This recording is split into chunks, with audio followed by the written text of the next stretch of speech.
Umar fuudhe mon fuune.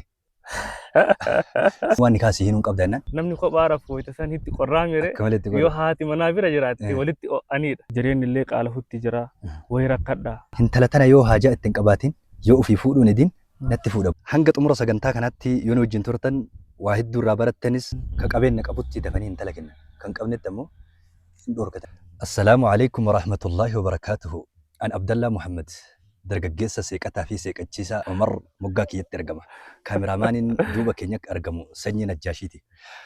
Sagantaan har'aa kun sagantaa miidhagaa fi sagantaa boonsaa bashannansiisaa mirqaansaa sagantaati. Assalaamu alaikum wa rahmatullahi wa barakatuhu. Wa alaikum salaam wa rahmatullahi wa barakatuhu. Rasuul Rabbiitu sallallahu alaihi wasallam yaa ma'ashara shabaab man istata'a minkum al-baa'ata falyatazawwaj. Yaa dargaggoota jedhan namni isinirraa fuudha danda'e fuudha. Fa'innahu agaddu lilbasar. Fuuti kun ija isin gadi qabaadhaan haraamarra. Wa ahsanu lil farj. Isin qabbaneessa jedhan qabbana. Namni gariin wayita qabbanaa fuudhaa qabbanni guute jedhan. Fuuti nama qabbaneessiti moo nama ho'iste? Fuuti nama qabbaneessiti. Nama qabbaneessiti. Malee nama ho'iste. Nama ho'iste. Wayita qabbanaa inni jedhamu kun ho'iinsi akkaataa lama. Ho'a qilleensaatii fi ho'a fedhii wal qabatu jira. Kun qilleensi jijjiirama yeroo tokko bonaa yeroo tokko gana. Wayita qilleensi bonaa faa seenuun jiraami halkan sirriitti qorra. Namni kophaa rafu wayita san hitti qorraa mire yoo haati manaa bira jiraatti walitti anidha. Muraanni yaadame sani malee ka fedhii kanatu ho'aadha badaanis. Ka fedhii kun ammootu ho'a osoo hin taane qorra barbaada jechuudha. Qorra barbaada. Jaartii namoota san nama qorra qabbaneessiti. Nama qabbaneessiti. Kanaafiyyuu kana hundayyuu jalaa bahuudhaaf haadha manaa qabaachuun dirqama. Qorra lamaan jala jiru taru. Warra fuudhini noo fuudhi jettan moo fuudhin jettan? Fuudhaa jedhan. Sababni isaa? Sababni isaa fuudhuu kana keessa waa hedduu jira. Akkanumatti bakka qalbiin kee inti as gabboofte. Ijji kee gadi jedha. Bakka waa hedduu argatta. Fuutee gaafa biraan geetti waa hedduu argatta. Dargaggoonni hedduun osoma fuudhuu fedhii qaban fuuti isaanii fuudha afaanii qofa taatee afaanumaan hin fuuna osoo hin fuune waggaan hedduu irra dabra. Maaltu fuudha isaan dhorke?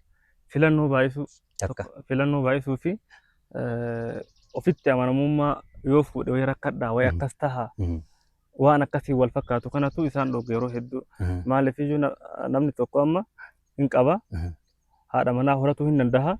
Wanti isa dhorku yoo jiraate waan isa fuuldura jiru badii yoo haadha manaa fuudhe jireenyi illee qaala hutti jira wayi rakkadhaa wayi miskiinummaan na dhaalti waan akkas jedhu faa sodaachisan. Akka kiyyatti sila waan boru sodaatanii hadha jiruu hin dhaban. Rabbiin waan si razzaqe san hin dhabdu ati. Waan isaan fuuldura jiru sodaatanii fuudha dhabuu hin qaban. Wanti namni sodaatu hiyyummaa gabbara maatii warra hin talaafaa sodaata. Kunniin yoo kara shari'aatiin deeman laafaadha. Garuu namni fuudha kanarratti yeroo hedduu kara aadaatiin deema. Aadaa fi shari'aan wal faallaadha. Bakka gariitti jechuudha. Namni tokko gaafa fuudhu silaa haala shari'aatiin ka fuudhu taate wanti hunduu isaa salphatti. Namni hedduun kan inni kasaaru aadaa qabatee dhufa. Mahariin silattuu akkuma Rasuula Rabbii jedhan sallallahu alaihi wasallam khayru sadaaqii aysaruhu jedhan Rasuula Rabbii sallallahu alaihi wasallam. Wanni barakaa qabu biiliyoonan kumaatama waan lakkaa'ame osoo hin taane maharii nama fuudhu gurbaa fuudhu san irratti laafutuyyuu ka waan danda'u inni maharii godhee nikaaha godhateetuyyuu barakaa qaba inni Muhammad sallallahu alaihi wasallam. Yoo hanga fedhe wanni fedhe qabeenyi ol tuulaa ta'ee yoo barakaan keessa hin jirre ish faayida? Faayidaa tokko hin qabu. Ana akkuma reefsi kaasuu yaaletti tokkoffaa irratti intala diin qabdu filatu maatii diin qaburraa filatu. Fakkeenyaaf intalli sun ta diin qabdu yoo taate abbaanis maatiinis warra diin qabu yoo ta'e ofii isaatiillee illee diin qabaatu ammallee karaa daangaa shari'aan keettirraa dabuu dhabu bakka hadiisaa fi quraana qofa qabatee deemu yoo kana ta'e qofa haaluma salphaan fuudhuu danda'a.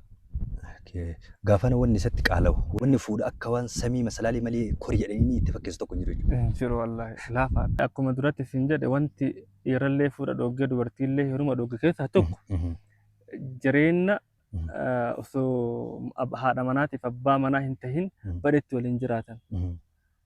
hiriyyaa ta'anii jechuudha.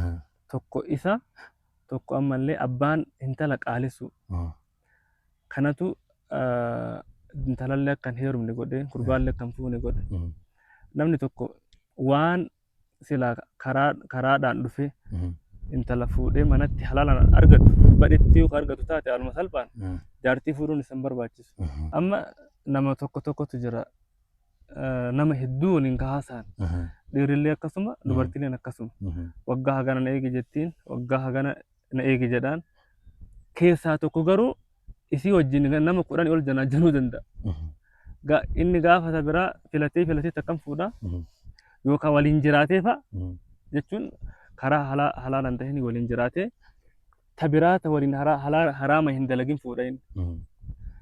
Isiin ammoo isan na fuudha jettee waggaa 2 waggaa 3 fa'a eegdiin. Inni gaafa kanaa hin fuudhaa carraan isii lafatti fuudha. Kanatu akka namni waliin fuune godhaa jira danqaa tahaa jira. Abbaan intalaallee gaafa namni wahii dhufu yoo namni xiqqoo qabeenya hin qabne dhufe intalli tiyyan geenne jedhaan yookaan barumsarra jirti jedhaan. Yoo abbaanuu laafaa ta'e jechuun abbaanuu mataa laafe abbeeraa intalaa eessuma warra kaniintu dhufe abbaa dhogga. Kanaaf fuuti qaalii ta'e jedhee yaada kiyyatte waanuma argaa jirrulleedha. Waaqaa waan ijatti mul'atu. Waan ijatti mul'atu. Waan ati jettee fi kan qabeenya qabutti dafanii intala kenna. Kan qabnetti ammoo hin dhorkatan.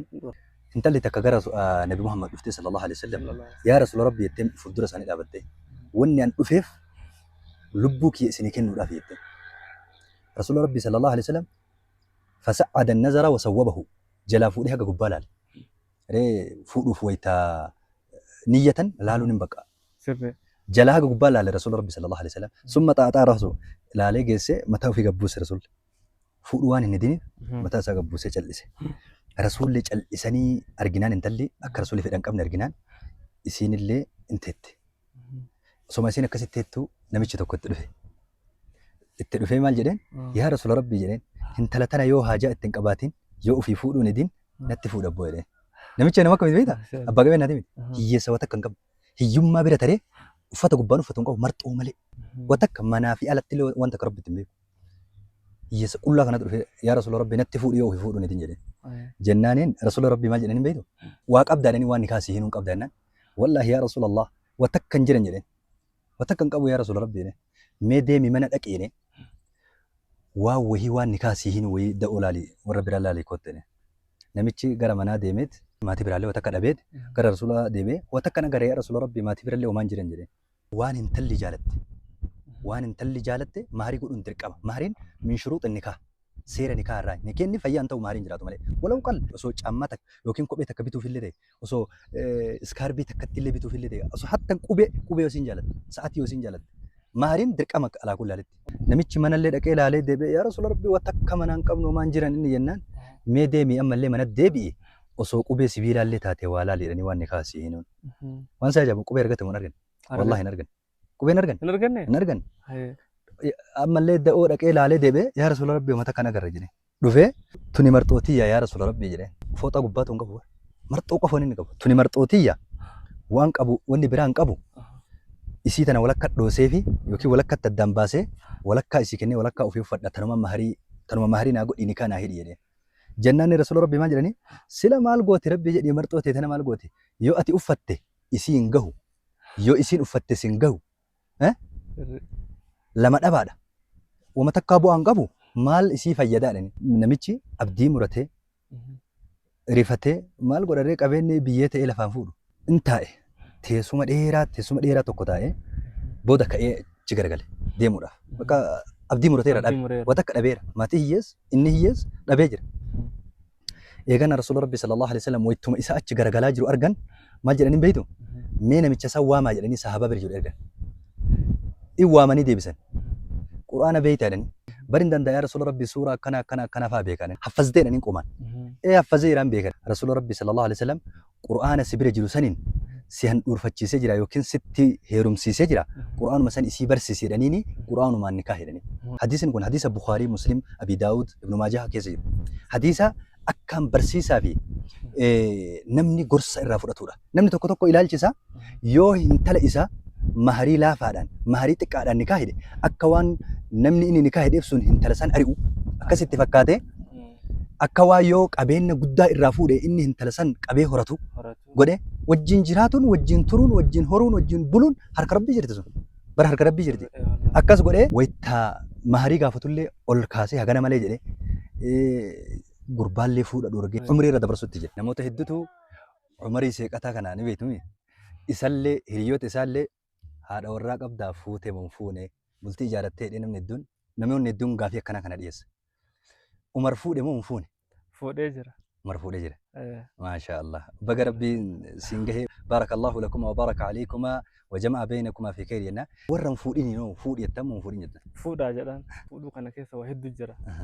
Akkanumatti bakka qalbiin kee intaas gabboofte. Ijji kee gadi jedha. Bakka waa hedduu argatta. Fuutee gaafa biraan geetti waa hedduu argatta. Kabajamtootaa fi jaalatamtoota hordoftoota YouTube Abdallah Muhammad kan keessa jirtanii fi ala jirtan irra deebii argattan jedhee abdii qaba.